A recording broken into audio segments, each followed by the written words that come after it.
Here we are with Chapter 8, Lesson 2. Greatest common factor, also known as the GCF. Greatest common factor. So multiple times this year we have looked at factors, right? A pair of factors are what make up the product, the answer to the multiplication. So now we're looking at the greatest common factor. Our essential question for this chapter is, how are factors and multiples helpful in solving problems? Factors shared by two or more numbers are called common factors. The greatest of the common factors, or the largest number, of two or more numbers is the greatest common factor of the numbers. So not multiples, but factors that make up that number. Example 1. Sevierville Middle School arranges their sports trophies in rows in a display case. There is an equal number of trophies in each row. Each row has only one kind of trophy. What is the greatest possible number of trophies in each row? So we have 40 volleyball trophies, 24 football trophies, and 32 baseball trophies.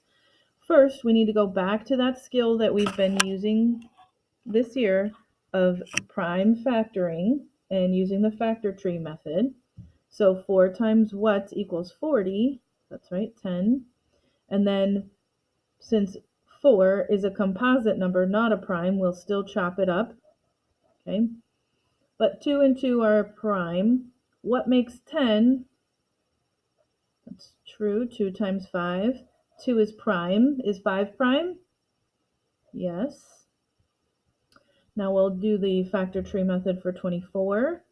You could do 2 times 12. The book has chose 4 times 6. Both will end up with the same factors, right? No matter how you multiply, as long as it makes that number, once you get down to the bottom, you will end up with all the same prime numbers. So 2 times 2 and 2 times 3, all of which are prime. Remember that when you have a repeated prime number, you could also write it as an exponent, 2 base of 2, and there are 3 of them multiplied together. Okay, so here we have 2 times 2 times 2 times 3. So base of 2, 3 of them multiplied together times 3. This means the exact same thing as this bottom layer. And then here we have 32. So we could have broken this up multiple ways, but we have 4 times 8. 2 is prime. 2 times 4 is 8. 2 is prime. We just bring that down because we can't chop it up any farther. But we can break up 4. And now we have 1, 2, 3, 4, 5 2's. 2 to the 5th power. The common prime factors are 2, 2, and 2. So each of them have at least 3 2's. Now this is 2 to the 5th. So we're only looking for the ones that are in common across all 3 numbers. So you could also look at it like this. Each one has 1 2, then another 2, and a third 2, and the rest are not in common across all 3 numbers. Okay, so they have to be in common across all 3 numbers. So we have 2 times 2 times 2, or 2 to the 3rd power, or 2 times 2 is 4, times 2 is 8. Okay, so the greatest number of trophies that could be placed in each row is 8. So again, we're looking for what they have in common.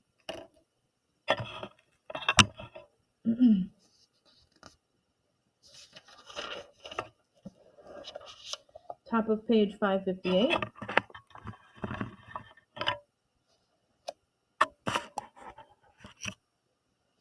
Example 2. Find the greatest common factor, the GCF, of 60 and 54.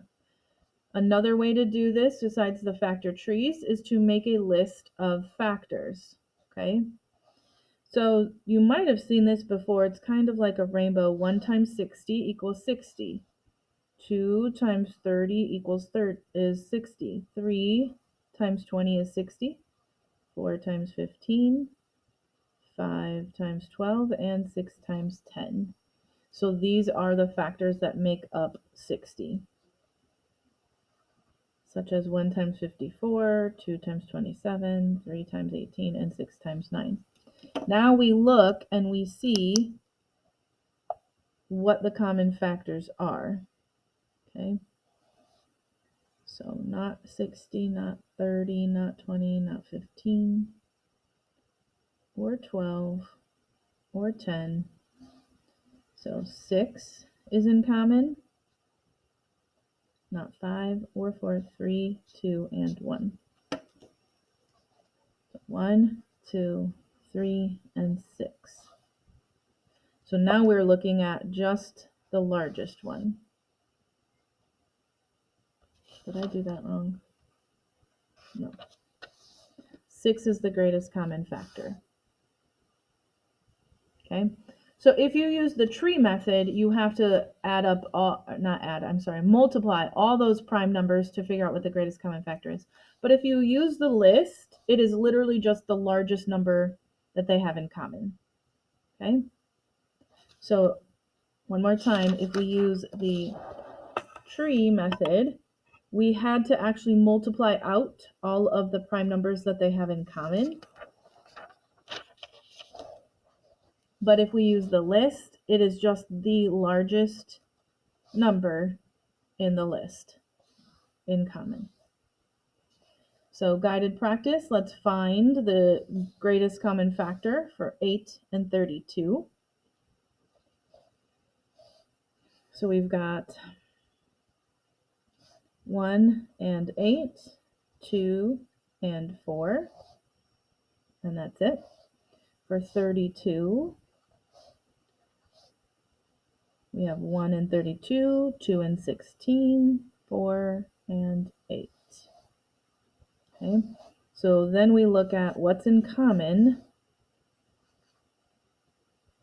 Sorry, should have gone this way. The largest number is 8.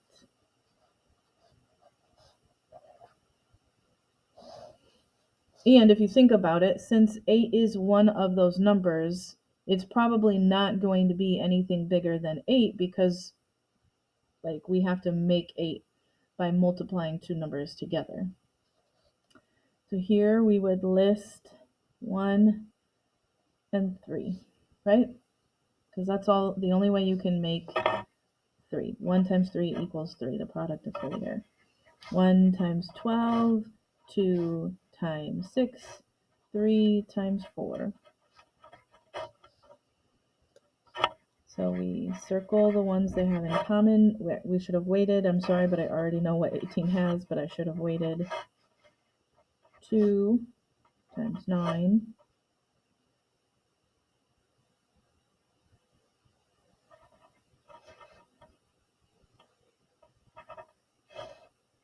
Okay. So we have 1 and 3 and nothing else, which makes sense because those are the only factors 3 has in there anyway. So if those are the only factors, that's all you're going to be able to have in common with the other two numbers.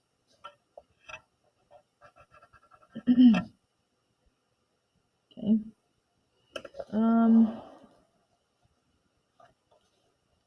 Let's do number 3, even though that one won't be assigned. So we have 24 and we have 60. 1 times 24. 2 times 12. 4 times 6. 1 times 60. 2 times 30. 3 times 20. 4 times 15. 5 times 12. Am I going to have enough room? And 6 times 10. Another way to write your pair, your line could be like the factors together. I'm sorry, I put 30. I'm at 20 there. So that you know what those pairs are, but it's really better to write it in a line, but that's hard in your head to try and make sure that you have enough space. Okay?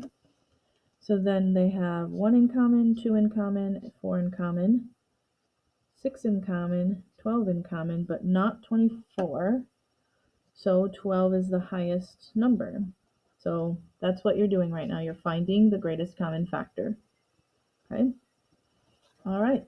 Come back with questions.